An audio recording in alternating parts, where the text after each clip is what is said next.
예. 어느 큰 스님이 원을 그려놓고 들어와도 서른빵 나가도 서른빵 어떻게 하겠느냐 이런 이야기. 그 진제 스님이 그 자기 해월 스님인가요? 아이고 그때 아닌가? 그 스님한테 뜻 갔을 때 일러도 서른빵 이러지 않아도 서른빵 어찌하겠느냐. 그러니까 깨달음에 대해서 말해도 서른빵 말하지 않아도 서른빵 어찌하겠는가. 어떻게 답해야지.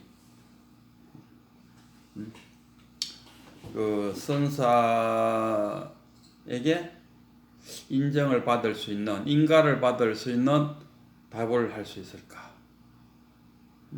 우리가 그런 거 많이 있지 않습니까?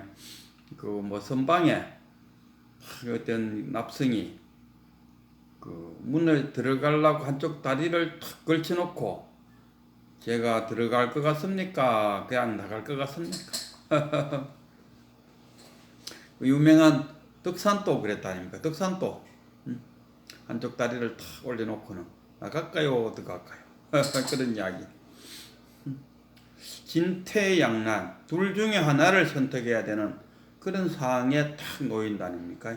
그랬을 때 어떻게 선택할 것인가? 우리 그 쉽게 말해갖고 중생, 차별지, 현상 다 같은 이야기죠. 이런 일상생활에서 우리가 늘 부딪히는 게 그거지 않습니까? 그 시도 그렇지 않습니까? 길이 두 개 있는데 한 길로 갔더니만 나머지 가보지 않는 길에 대해서 둘 중에 하나를 선택하라. 항상 우리가 그렇지 않습니까? 결혼에도 마찬가지로 한 사람을 선택하면은 그 나머지는 다 버려야 되고 이것 선택하면 저것은 버려야 되는 그런 참 선택의 순간순간을 우리가 살아오고 있다 이런 이야기입니다. 그게 우리가 현상 속에 살고 있다. 그러면은 우리 그 선지식인이 가르치는 그런 분별심을 버리라.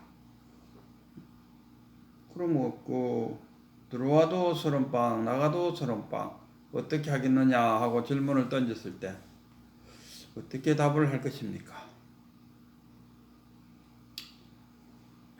그 선사들의 이야기를 쭉 이렇게 서너 개 나와 있는 이야기들을 쭉 살펴볼 때 말에 끄달리면은 그게 말에 끄달린다는 것은 분별에 빠지는 거 아닙니까? 비록 선사께서 들어와도 서른빵 나가도 서른빵 어떻게 할 것이냐 네가 깨달았다고 지금 나를 찾아왔는데 그 깨달음에 대해서 네가 말을 해도 서른빵 말을 하지 않아도 서른빵 어떻게 하겠느냐. 그랬을 때 그 선적인 답변을 하면 좋지 않을까요? 하늘에는 구름이 떠 있고 물은 물병에 담겨 있습니다. 무슨 신나라 까먹는 소리냐? 아니 들어올 거냐 나갈 거냐 물어보는데 왜 그렇게 말하느냐? 하늘에는 구름이 떠 있고 물은 물병에 담겨 있습니다. 이거 완전 그 선사가 떠보는 거죠. 저는 이제 너무너무 가난합니다. 가진 거라고는 아무것도 없는 참 불쌍한 저인데 저를 구제해 주십시오 하니까 큰 선사가 이름을 탁 부른다. 이름을 탁 부르니까 예라고 그 이름이 갑자기 안 떠오르네. 그러니까 네가 다 비운 건 아니네. 이름에 잡혀가 있다 이런 이야기. 그 생각? 이것을 할 것이냐 저것을 할 것이냐 했을 때 저는 그러면 이것을 하겠습니다 이래버리면은 그 스님의 말에 끄달린다. 그렇게 결국은 그 분별을 해버렸다는 이야기지 않습니까? 그러면은 그 한마디로 말해갖고 아직 그것을 못 보았구만 보지를 못했네. 인간을 못 봤죠. 거기 말에 매달려 버리면은. 그래서 우리 옛날 그 선사들은 이제 읽고 있고 삼고 임제 읽고 있고 삼고 그랬을 때 삼구가 말로서 전하는 거잖아요. 그럼 뭐 이구는 이게 뭐 주정자로 이렇게 한다든가 원을 그린다든가 원상을 그려 놓는다든가 뭐 그러지 않습니까? 그리고 일구는 부처님께서 깨달음을 얻으신 이후에 화엄경을 말로 읊으신 게 아니고 강명설법을 했다니까. 강명설법을 하니까 천신들도 알아듣고 보살들도 다 알아들었는데 다만 중생만 못 알아들었다. 그래갖고 아이고 내가 이 전해줄 방법이 없는데 그만 이대로 열반에 들어야겠다 하니까 제석천이 아이고 그러지 마시고 그래도 말로 설하면은 알아들을 사람이 있을 겁니다 하고 부처님으로 하여금 삼구 법문을 하도록 한 분이 제석천이다 이런 이야기는. 그래갖고 그 부처님은 도대체 누구한테 전달할고 해서 이렇게 살펴보니까 옛날 자기의 스승들은 지금 다 돌아가셨고 그럼 누구에게 전할고 했을 때 찾아간 게 오비구잖아요. 그거 가서 이제 말로 그 사성계도 설하고 중도도 설하고 연기법도 설하고 하니까 그 듣던 오비구가 더 깨쳤다. 부처님 그 찾아갈 때 그 뭐 중도가 어떤 것인지 사성제가 어떤 건지 연기법이 어떤 건지 그거를 가르쳐 주려고 그 먼 길을 간 건 아니잖아요. 목적은 깨달음. 우리가 깨치고 보면은 분별심에서 벗어날 수 있다. 분별하는 그 세계를 우리가 현상이라 그래요. 우리 큰 스님 백운 스님의 표현대로 하자면은 우리가 접촉하는 순간에 느낌이 있고 느낌이 있으면 생각과 동시에 상이 떠오른다. 그러면 자기가 만들어 놓은 상 속에 우리가 살고 있다. 그러니까 자기가 만든 상 속에 사니까 각자의 세계에서 살고 있다. 자기 세계에서 살고 있다니까 그게 현상이다. 그 현상에서 깨어나서 실상으로 나오라. 재행 무상이 아니고 재행 실상이 되라. 재행 실상이 된다는 게 뭐냐? 분별심에서 벗어나는 것. 그래서 오늘 공안이 앙산입니다. 주인공이 오늘 종록록 77칙 앙산인데, 이 종록록이 참 어려워요. 우리 성본 스님도 보니까 6년 전부터 설법을 시작해갖고, 3년 전에 끝이 났다고 보면 한 3년간을 종록록을 매주 한 번씩 하셨는 것 같아요. 다 100칙이니까.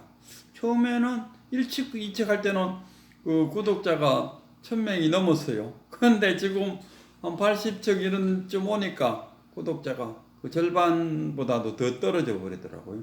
그래서 아마 사람들이 처음에는 관심을 갖고 잘 듣다가 갈수록 어려우니까 자꾸 어려워지니까 이제 고마마 포기하는 거 아닐까. 저도 이 종록록을 지금 이제 77칙 하는데 이제 77칙 같으면 남은 게 23칙밖에 안 남았잖아요. 수준이 있는 것 같아요. 1칙, 2칙, 3칙 할 때 그냥 1에서 100으로 나누는 게 아니고 그 계단 올라가듯이 좀 어렵게 아이고 저도 지금 77칙 오늘의 그 주인공은 앙산인데 이 앙산이 어느 정도의 선불교에서 어느 정도 이치냐 하면은 리틀 부처, 소부처, 완전 부처나 다름없는 그런 아주 천재적인 그런 스님이었는 것 같아요.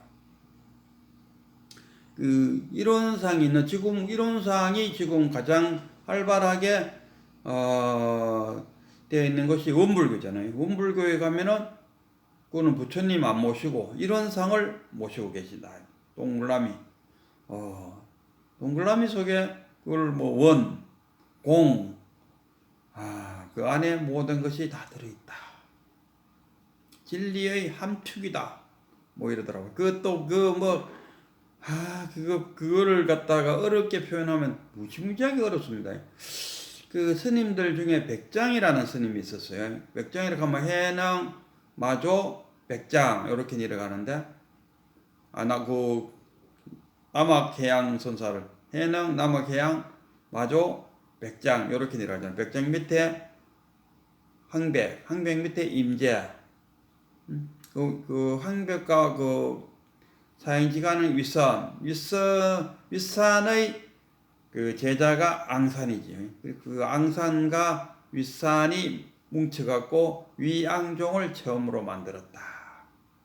근데 이 앙산에게 이 이론사항을 전해준 사람이 그 누구죠? 탐원.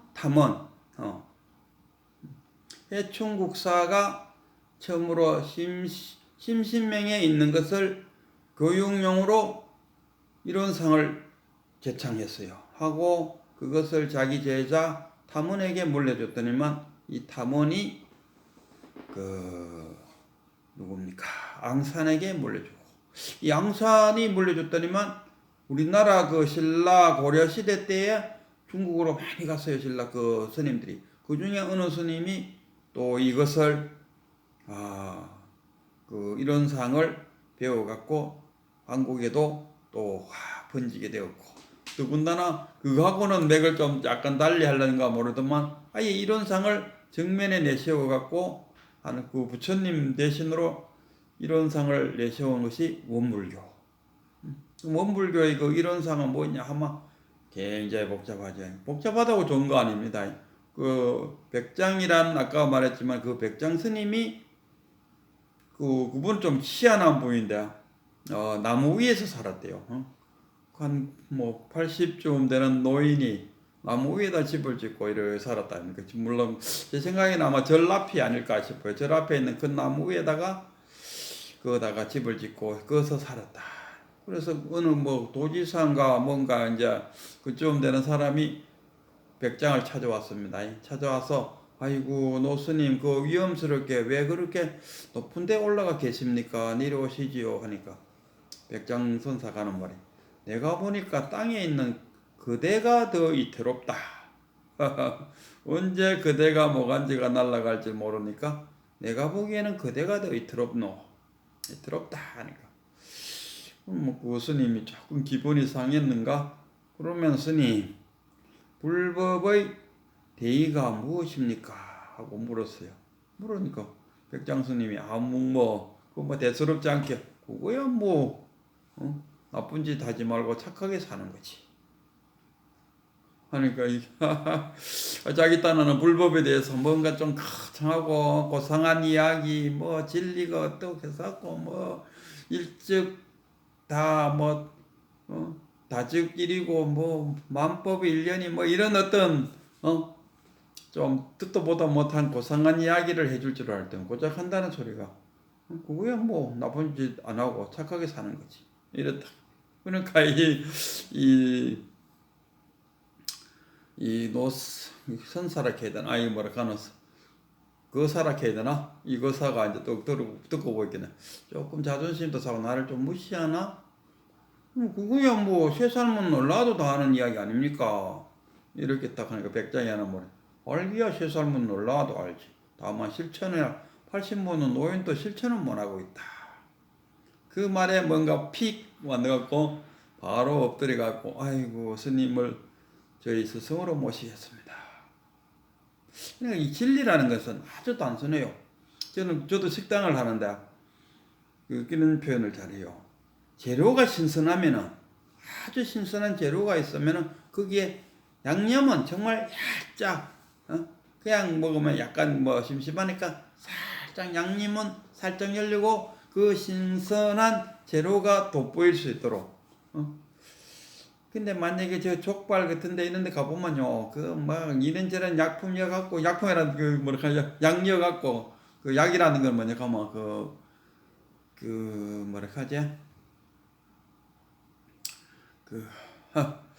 도라지, 더다, 이런 거 있지 않습니까?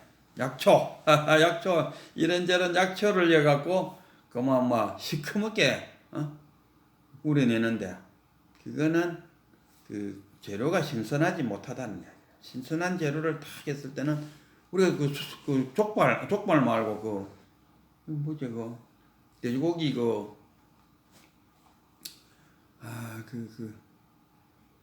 순대도 아니고 족발도 아니고 그 삼겹살, 돼지고기 삼겹살 뭉티기 그걸 뭐라 했는데 그거를 삶을 때 가장 맛있는 것은 아주 신선한 거 갖고 와서 맹물에 딱 삶아 딱 끄집어내고 쫑쫑쫑 살았을 때 한 집 딱 하면은 완전 그 고기에서 단맛이 나요. 거기에 뭐 개수의 펄이 없고 뭐 어쩌고 저쩌고 다 필요 없어요. 딱 그 재료만 신선한. 그렇듯이 불법이라는 것은 굳이 꾸밀 필요가 없어요. 나쁜 짓 하지 말고 착하게 산다는 그 말 속에 다 들어있다. 우리가 원상, 이론상도 그 안에 다 들어있다. 굳이 뭐 이론상에 대해서 어려운 이론을 펼칠 필요는 없다. 우리 땅 안에 그 오늘 종록록 77칙에 이제 앙산이 이틀 부처. 옷에 이틀 부처하니까 옷에 인기 짱이 한동훈 법무부 장관의 IQ가 175, 나머지 뭐 남제국인이 뭐 이런 뭐 덤비는 애들의 IQ는 130. 그러니까 그리고 이런 상 안에 모든 진리가 다 들어가 있는데 어느 날 그 앙산에게 어떤 스님이 찾아왔어요. 그래서 앙산이 어디서 왔는고 하니까 인도에서 왔습니다. 그리고 인도는 언제 출발했는고 하니까 오늘 아침에 출발했습니다. 오늘 아침에 출발했는 양반이 여기 터 왔다는 것은 이것도 여산놈 아닌기라. 그래갖고 있는데 그 스님이 큰 스님께서는 글자를 좀 아십니까? 하기는 뭐 조금 알지 이랬어요. 하니까 이 스님이 그 스님의 시계 방향으로 한 바퀴 쭉 돌고는 턱 앞에서 갖고는 무슨 뜻인지 아시겠습니까? 하기는 앙산이 열 십자를 다 그렸어요. 이 십자라는 것은 우리가 그 가득 찼다는 만, 8과 9는 모자라고 11과 12는 남는다 했을 때 10, 원만한, 가득하다, 원만하다, 더 이상 뭐 넘치지도 않고 이런 표현도 되고 10은 10으로 했을 때 한문으로 열 십자를 적었을 때 세로는 차별을 말하고 가로는 평등을 말한다. 뭐 이런 뜻도 있어요. 그래서 열 십자를 탁 그었어요. 하니까 오불에는 이 스님이 왼쪽으로 시계 반대 방향으로 한 바퀴 탁 돌고 와서는 무슨 뜻인지 아시겠습니까? 하니까 앙산 스님이 그 절에 가면은 절자 있지 않습니까? 그 히틀러 그하고 비슷한 거 만자를 탁 적었어요. 그랬더니만 이 스님이 자기가 원상을 하나 걸어놓고는 아수라처럼 이 원상을 드는 폼을 탁 했어요. 그러니까 앙산이 그 만자 둘레에다가 이런 원을 탁 그렸어요. 그랬더니 이번에는 그 스님이 스님 부처님 중에서 999번째에서 마지막 1000번째 되는 마지막 그 부처가 될 것이라고 수기를 받았는 분이 있죠. 그 부처가 처음에 내가 999번 다음에 내가 수기를 받는다 하니까 울다가 그 1000번째 내가 999번의 그 부처님의 길을 다 모아서 내가 1000번이 되는 게 좋다. 또 웃기도 하고 그랬다. 또 그 부처가 원상을 드는 폼을 탁 잡으니까 그 앙산이 옳고도 옳구나. 그것을 잘 유지하거라. 해서 그 앙산이 그 스님이 깨달았음을 인가해 줬다 하니까 그 스님이 고맙게 생각하고 절문을 나서다가 갑자기 공중으로 휙 사라졌다. 뭐 이런 이야기입니다. 좀 황당하기도 하고. 근데 우리가 그 선불교를 공부하면서 이 이론상에 대해서 공부를 좀 해야 안 되겠습니까? 저 위에 가면은 남전 스님이 그 해충국사를 찾아갈 때 자기 도반 둘이랑 같이 가다가 이 해충국사를 이제 만나러 가다가 남전 선사가 동그라미를 걸어놓고 자기 도반 보고 물었죠. 들어와도 30반 나가도 30반 어찌하겠습니까? 여기에 대한 답이 신동차는만 나는 안 갈랍니다. 이래 돼버렸어요. 그래갖고 거기에 한 사람은 안에 들어가서 여자가 절하듯이 나봇이 절을 했다는 동 이런 답변이 있다 아닙니까? 어쨌든 간에 거기에 답은 꼭 그것만 아니라도 들어갈 건가 나갈 건가, 뭐 손을 올릴 건가 올리가 있는데 제가 이거 더 올리겠습니까 내리겠었고 뭐 어떤 그런 양자택일의 문제에 놓이게 되면은 거기에 끄달리면은 결국 분별심이 일어났다. 그러면은 결국 큰 스님한테 혼납니다. 그럴 때는 막 모른 척하고, 아이고 꽃에는 한기가 나고 저기 부엌에서는 연기가 올라오네요. 아니면 저 앞에 시냇물 진짜 졸졸졸 흘러가는데 아이고 그 흘러가는 소리가 너무나 듣기 좋습니다. 그래서 거기서부터 벗어나 버린다. 우리가 해탈이나 열반이라는 게 그거잖아요. 우리 그 스님 중에서 아이고 갑자기 스님이 안 떠오르네. 이야기하다 또 떠오르면 다행인데, 우리가 그분이 예를 들게 이렇게 하더라고요. 그 집에서 아침에 부부가 싸움을 했어요. 그래서 신랑이 회사에 갔는데도 아침에 사오는 거에 대해서 계속 찝찝해요. 그 분별이 일어나고 있죠. 그래서 전화를 걸어갖고, 아침에 내가 별것도 아닌 걸로 당신한테 싫은 소리를 해갖고 내가 미안하다. 신랑이 그렇게 말했어요. 그러니까 그 집에 있는 아내도 아이고 나도 그래 당신을 그렇게 출근시켜 놓고 나니까 너무너무 나도 미안해갖고 지금 방금 나도 당신처럼 전화하려고 했는데 당신이 먼저 전화를 걸어갖고 아이고 정말 다행이다 이래 됐어요. 그래서 전화를 탁 끊고 이제는 그 신랑이 아침에 사는 걸로부터 해탈돼 버렸다 아닙니까? 그게 해탈이다. 그러더라. 아이고 갑자기 이야기 끝날 때까지 그 스님이 안 떠오르네요. 서길봉. 하하 이제 떠오르. 서길봉. 그 스님 성함이 서길봉 스님이었어요. 그래도 같이 만약에 분별심을 요하는 그런 상황에 놓이게 되면은 거기에 끄달리지 말고 거기서 툭 나와버려. 제가 마지막으로 한번 더 모르잖아요. 그 유리병 속에 거위를 길렀는데 거위가 너무 커갖고 유리병 속에서 나올 수가 없게 되었다. 이 유리병을 깨지도 않고 거위를 죽이지도 않고 어떻게 하면은 이 거위를 바깥에 끄잡아내겠습니까? 이런 질문을 떡 던졌는데, 그때가 그 백장인가요? 누군가가 모르겠는데 백장 선사가 홍길동 하니까 예 하니까 이미 유리병 속에서 거위가 나왔느니라.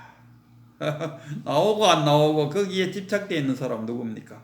자기 자신밖에 없어요. 나머지 사람은 거위가 그 유리병 속에 있는지 없는지 뭐 그거 아무 관심이 없어요. 자기 혼자만 거위가 유리병 속에서 왜 나올고 고민한다 이런 이야기입니다. 그게 뭐냐 하면 분별심에 사이가 있다 이런 이야기입니다. 그래서 오늘의 공안 원상 이론상에서 들어가도 30바 나가도 30바 어찌하겠느냐 이런 질문에 스스로 답을 한번 해보시기 바랍니다.